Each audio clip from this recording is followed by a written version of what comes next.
চাকরি নেই, শিল্প নেই। আজকে ১,৫০০ টাকা দিয়ে বলছে কি যে এতেই তোমরা সন্তুষ্ট হও।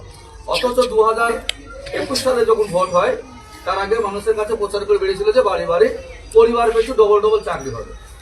সেই পরিবার পিছু ডবল ডবল চাকরি হবে বলে পরিবার পিছু ডবল ডবল ভিক্ষা দিচ্ছে। ডবল ডবল ভিক্ষা দিয়ে মহিলাদের দিচ্ছে ১,৫০০ টাকা আর তার ছেলেকে দিচ্ছে ১,৫০০ টাকা, ৩,০০০ টাকা দিয়ে আবার কি বলছে যে এই যে ৩,০০০ টাকা দিলাম, এই ৩,০০০ টাকা নিয়ে মাকে বলবা ঘুগনি বানিয়ে দিচ্ছি আর চা বানিয়ে দিচ্ছি, দিয়ে রেল লাইনের ধারে স্টেশনের কাছে বিক্রি করো। এই হলো শিল্প। আমরা সেটা নিশ্চয়ই চাই না। আমরা চাই কি পশ্চিমবঙ্গে কলকারখানা হোক, শিল্প হোক, আমার ছেলে আপনার ছেলে মেয়ে যে যেরকম শিক্ষিত এই শিক্ষাগত যোগ্যতা অনুযায়ী সে তারা নির্দিষ্ট কাজ পায়। আমার রাজ্যের ছেলে বিদেশে গিয়ে কেন থাকবো? বউ ছেলে 1 মাস আসছে, 9 মাস বাড়ির বাড়িতে কেন থাকবে? আমার পশ্চিমবঙ্গে কলকারখানা হোক, আমার বাড়ির ছেলে আমার রাজ্যে থাকুক, কলকাতায় শিল্প